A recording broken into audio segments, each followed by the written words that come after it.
Salve, salve povo do YouTube, eu sou o jornalista Felipe Moura Brasil. Nesse vídeo vou comentar os métodos usados por Flávio Bolsonaro e Lula, esses dois que posam de rivais ideológicos, mas na prática são aliados naquilo que eu batizei de frente ampla pela impunidade. E vou comentar também a reação indireta de Sérgio Moro. Antes eu lembro a cada um de vocês de se inscrever aqui no meu canal de jornalismo independente, clicando no botão inscrever-se, ativem o sininho para receber as próximas notificações e lembrem-se também de curtir, comentar, compartilhar e divulgar o conteúdo. Fiquei alguns dias sem publicar vídeo nesse canal, mas é porque eu estava escrevendo aquilo que eu considero um capítulo fundamental da história recente do Brasil, que recebeu o título na minha coluna no UOL de Lava Jato versus Vaza Jato. Quem ainda não leu, teve muita repercussão, eu sei que muitos de vocês leram. Leia lá, o link está aqui na descrição desse vídeo. Se você recebeu esse vídeo pelo Zap, entre no link, clique na descrição e no link para ver a linha do tempo, Lava Jato versus Vaza Jato, que resgata a cronologia dos fatos e mostra com os meus comentários nas etapas principais toda a reação do sistema à sujeira de seus integrantes que foi descoberta. Muito bem, na quinta-feira, 17 horas, também receberei um convidado ilustre aqui no meu canal, um jornalista, meu parceiro, não para uma entrevista minha com ele, nem dele comigo, mas para a gente fazer um programa juntos, comentando as notícias da semana, José Neumann e Pinto. Quinta-feira, 17 horas, fiquem ligados, tenho certeza que vocês vão gostar. Muito bem, Flávio Bolsonaro, denunciado pelo Ministério Público do Rio de Janeiro como líder de uma organização criminosa que roubou mais de 6 milhões e 100 mil reais dos cofres públicos da Alerj, portanto do povo do Estado, usou a Folha de São Paulo para tentar atribuir a soltura do ex-presidiário Lula ao Sérgio Moro, juiz que condenou o petista em primeira instância à prisão por corrupção passiva e lavagem de dinheiro no caso do triplex do Guarujá. E o Sérgio Moro, hoje ex-juiz e pré-candidato do Podemos à presidência da República, comentou o seguinte no Twitter, abro aspas, sério que entre um ladrão de um lado e um ladrão do outro, a culpa é do juiz? Entre o petrolão e a rachadinha, não há escolha possível. Precisamos sim reformar nosso sistema de justiça para que casos de corrupção não fiquem impunes. Fecho aspas. Aliás, o Sérgio Moro conta na elaboração de propostas de reforma do nosso sistema de justiça com a colaboração do Joaquim Falcão, professor de Direito Constitucional e membro da Academia Brasileira de Letras, que escreveu em 2019 o artigo E a Cocaína, citado nessa minha linha do tempo, que antevia a impunidade dos quadrilheiros atingidos pela Lava Jato e os métodos que seriam usados para se chegar a ela. É claro que é uma reforma fundamental, porque isso está na base, inclusive, da própria filosofia, do próprio pensamento sobre as sociedades e as democracias, até o funcionamento econômico, como eu tenho mostrado aí em tantos artigos. Isso está presente desde lá quando Sócrates respondeu uma pergunta de Glauco sobre a relação entre justiça e felicidade, comparando a questão individual com a questão da cidade, uma cidade justa, o que ela precisava ter e o que ela não podia ter, que é o que a gente tem hoje no Brasil. É facção tramando contra facção, um grupo de privilegiados explorando outras pessoas. Isso está presente na obra de Adam Smith, o pai do liberalismo econômico, que sabia que para haver ética dentro de uma sociedade, para uma sociedade poder existir, era preciso todo um fundamento moral. Eu sempre zombo daqueles que defendem o liberalismo sem as suas bases morais.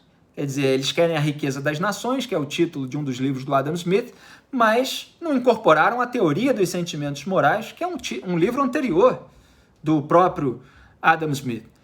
Você vê isso também na obra do T.S. Eliot, também citado no meu artigo Como as Democracias Vivem, um outro artigo, teve o Adam Smith contra Lula e Bolsonaro, e esse, que também falava do arcabouço moral fundamental para o funcionamento das instituições e, por conseguinte, da democracia. Então, é fundamental isso para que haja todo o resto. Sem um sistema de responsabilização, tudo desmorona.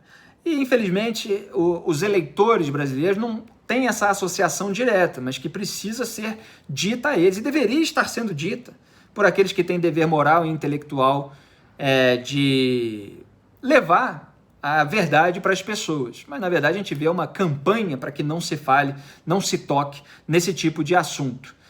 Então, o Flávio Bolsonaro estava ali atacando o Sérgio Moro, culpando pela soltura do Lula, quando, na verdade, o Flávio Bolsonaro foi fundamental para essa integração da Frente Ampla pela impunidade, pela desmobilização da autoproclamada direita em torno do Jair Bolsonaro em relação ao combate à corrupção. Quer dizer, com a presença da família Bolsonaro, que seria prejudicada caso se mantivesse todo o sistema de combate à corrupção, muita gente deixou de fazer pressão contrária àquelas medidas do Supremo Tribunal Federal, como a derrubada da prisão em segunda instância e outras. Inclusive o próprio Jair Bolsonaro, que mandou tirar lá do Twitter a defesa da prisão em segunda instância. Carlos Bolsonaro veio a público até para pedir desculpa por ter feito uma postagem em que havia essa defesa. Então, o Flávio Bolsonaro uniu o bolsonarismo ao lulismo na frente ampla pela impunidade, junto ao velho tucanato e ao centrão, obviamente. Os tucanos tiveram uma participação especialíssima, no pior sentido, nisso tudo, porque o fato de a Lava Jato ter atingido José Serra, Geraldo Alckmin, toda essa turma, em várias operações, Beto Richa, Aécio Neves, principalmente, que pede até favores políticos ao Gilmar Mendes, como mostrou uma escuta telefônica. Tudo isso fez com que o Gilmar Mendes se voltasse contra a força-tarefa e inaugurasse esse neolulismo, mudando, inclusive, seu próprio voto a respeito da prisão em segunda instância. Então, papo para massa de manobra ludibriada aí pelo denunciado Flávio, que consegue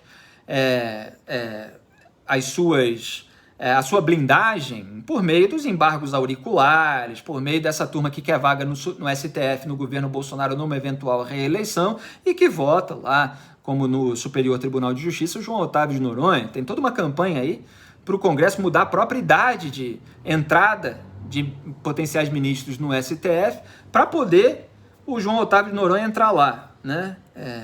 Mais um Augusto Aras aí, assim como o Lewandowski para o Lula, e eu já vou falar disso. Muito bem, no mesmo dia desse artigo do Flávio na Folha, o próprio jornal publicou a matéria: Flávio Bolsonaro mobilizou Receita contra caso da rachadinha, mostram documentos inéditos. Então tá lá que uma equipe de 5 servidores foi mobilizada pela Receita por 4 meses para apurar uma acusação feita pela própria defesa do Flávio Bolsonaro. Foram 2 auditores fiscais e 3 analistas tributários deslocados para essa investigação. Quer dizer, o cidadão comum que tem qualquer problema com a Receita não consegue gerar lá uma investigação interna sobre eventuais acessos ilegais aos seus dados e tal, mas o filho do presidente da República consegue, que é um escândalo. E eu mostrei que era um escândalo e que só os cúmplices se calavam. Lá atrás tem um monte de tweets, qualquer hora eu vou retweetar para mostrar. Quando veio uma reportagem à tona mostrando que a defesa do Flávio Bolsonaro tinha se reunido com o presidente Jair Bolsonaro, o diretor da ABIN, Alexandre Ramagem, que o Bolsonaro tentou colocar como diretor-geral da PF, não conseguiu, e o general Augusto Heleno, chefe do GSI, o Gabinete de Segurança Institucional. Naquele mesmo dia, segundo essa nova reportagem da Folha, a apuração avançou. Depois de 2 meses em que o cara não estava avançando. Quer dizer, parece que sentiu que havia ali toda uma mobilização que chegava até o presidente e que talvez fosse importante avançar esse negócio. Só que, repito, são auditores, são analistas, não é o pessoal ali militante bolsonarista, mas a apuração começou. E no que se baseava a petição do Flávio Bolsonaro entregue ao então secretário da Receita? Já vou falar a respeito dele.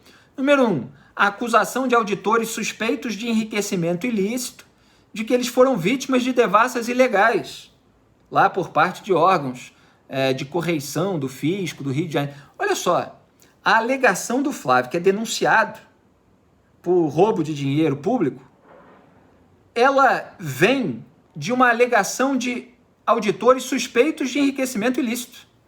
Quer dizer, é um denunciado pegando, é o sujo pegando do mal lavado uma alegação para servir, para tentar se blindar. 2, a existência de dados do relatório de inteligência do COAF que só poderiam ter sido repassados pela Receita, segundo a alegação, tá? Da petição do Flávio.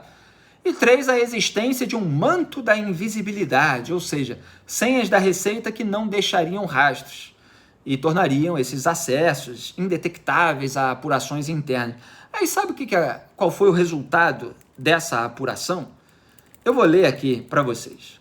A investigação do fisco concluiu pela improcedência das 3 teses do filho do presidente. Quer dizer, todo esse escândalo teve um lado positivo, né? Que foi adiante E os servidores lá, tecnicamente, mostraram que não aconteceu nada daquilo que a defesa do Flávio estava falando.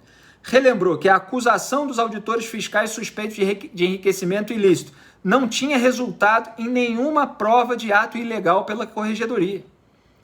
Quer dizer, aqueles outros que eu chamei de mal lavados, eles tinham dado uma alegação para tentar se safar, mas aquela alegação não resultou em prova nenhuma. Obviamente. Então, um usando a do outro, que já não servia para nada. Aí apontou, essa investigação interna, que os dados, do relatório de inteligência do COAF não tinham nenhuma informação estranha àquele órgão. Quer dizer, aquele papo de, o COAF botou coisa aí que só pode ter vindo da Receita. Mentira! E disse que todo e qualquer acesso aos sistemas e bancos de dados fiscais possuem registros de quem efetuou e de quando foi realizado, não existindo, portanto, o alegado manto da invisibilidade. Olha as expressões que eles criam ali para tentar reforçar a sua narrativa. Tudo falso, não deu em nada. E o relatório afirmou lá que não foram verificados indícios mínimos de materialidade de possíveis infrações disciplinares que ensejariam a continuidade ou aprofundamento do feito.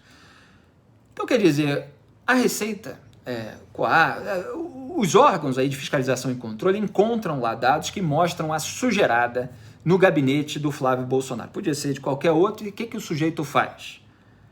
O sujeito vai lá e diz, não, os dados foram acessados ilegalmente. Quer dizer, ele não consegue refutar as provas. Aí ele tem que tentar arrumar algum item disso que o Joaquim Falcão chamava de processualismo, para ver se consegue anular o caso, né? Que ele vem conseguindo em parte, né? Com decisões do STJ e do STF.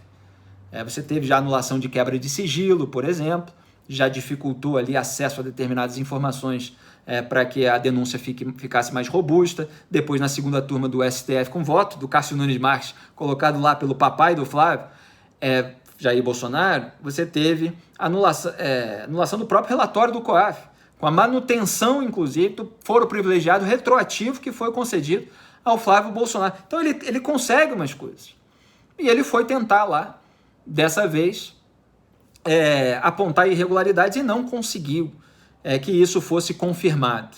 E o que é curioso é que o José Barroso Toches Neto, que era o secretário da Receita, para o qual o Flávio direcionou esse requerimento, ele acabou sendo exonerado. Ele vinha sofrendo a pressão do Flávio para nomear, além de toda essa investigação, para nomear uma pessoa da sua preferência na corregedoria do órgão. E depois eles conseguiram colocar. O bolsonarismo conseguiu emplacar lá um bolsonarista, alguém que tinha postagens em 2018, defendendo a candidatura do Bolsonaro, foto com o Eduardo Bolsonaro e tal, etc. Foi quem eles colocaram lá num órgão tão importante para alguém como o Flávio. Então você tem aí todos esses elementos que mostram como são parecidos Flávio Bolsonaro e o Lula, que faz de tudo para apontar irregularidades em investigações e vai conseguindo anular sem conseguir refutar as provas que foram coletadas contra ele. E aí os lulistas, eles aprenderam 3 frases, né, para tentar reduzir tudo aquilo que a gente viu em 3 condenações, em 3 instâncias, né, que não tem prova, cadê a prova, em que página está a prova, né? São sínteses de propaganda política disseminadas para a base, que o político sabe que nunca vai ler as decisões, as sentenças, os votos. E aí eles ficam repetindo isso tudo, como se um caso de corrupção e lavagem de dinheiro tivesse aí o recibo do sujeito que foi beneficiado, dizendo eu, corrupto X e tal, assino embaixo de que cometi o crime e tal. É claro que não é assim. Então você tem ali toda uma sentença que vai encadeando todos os fatos que mostram aquele crime sendo cometido. E até teve um dos desembargadores de uma das instâncias que mostrou, olha, se fossem frágeis as alegações, as provas não teriam resistido. E elas resistiram. E tanto elas resistiram, eu comentei na linha do tempo, quem leu sabe, que foram necessárias manobras jurídicas para driblar as provas lícitas. As provas que foram obtidas de maneira lícita e que jamais foram manipuladas ou fabricadas. Nem as conversas atribuídas aos integrantes da Força Tarefa da Lava Jato, que são provas ilícitas, não autenticadas, obtidas por meio de crime, elas mostravam a fabricação ou manipulação de uma prova. Então, Flávio Bolsonaro e Lula usam alguns métodos parecidos. Às vezes o Flávio não consegue, é o que ele está querendo, como aconteceu nesse caso. O Lula consegue, na maioria, porque já teve no poder também, já nomeou ministros dos tribunais superiores, como o Ricardo Lewandowski, que agora votou lá na segunda turma do STF com Gilmar Mendes e quem? Cássio Nunes Marques, colocado pelo próprio Jair Bolsonaro, para proibir o uso do acordo de leniência com a Odebrecht nas ações penais contra o Lula. Quer dizer, as provas lícitas, elas não podem ser usadas contra o Lula, mas as provas ilícitas são usadas como reforços argumentativos para favorecê-lo. Esse é o sistema atuando para varrer a sujeira dos seus integrantes para debaixo do tapete. O Ricardo Lewandowski foi indicado pelo Lula ao Supremo Tribunal Federal. E saiu notícia nessa semana de que o Lula vai conversar com o Ricardo Lewandowski para ver quem pode ser o seu substituto no STF, porque duas pessoas, uma indicada pelo Lula, outra pela Dilma, né, o que serve até como um potencial consolo, vão sair do Supremo Tribunal Federal ao longo do mandato do próximo presidente eleito. A primeira é o Lewandowski, depois é a Rosa Weber. Então, o Lula vai precisar colocar um outro Lewandowski no lugar dele. O lado bom, se o Lula eventualmente for eleito, é que não vão ficar dois Lewandowski. É claro que tem outros muito parecidos, mas ele vai precisar substituir com alguém à altura. E é difícil encontrar um Lewandowski, porque o Lewandowski, o Lula chama de coerente, porque é aquele que dá todas as decisões favoráveis ao Lula, como Augusto Aras ao Bolsonaro. Não tem cerimônia nenhuma, são todas, ao Lula e aos demais petistas, né? Assim como Dias Toffoli, enfim. Então, ele vai conversar com o Lewandowski. Imagina se fosse, né, o Sérgio Moro conversando com o Dallagnol sobre quem vai ocupar lá a Vara Federal de Curitiba. É claro que os processos são diferentes, mas é que nada envolvendo esse contato entre réus e juízes que o julgam nos tribunais superiores é escandaloso. O único escândalo vem a partir de provas ilícitas que são apontadas nos tribunais superiores em relação àquilo que aconteceu na primeira instância.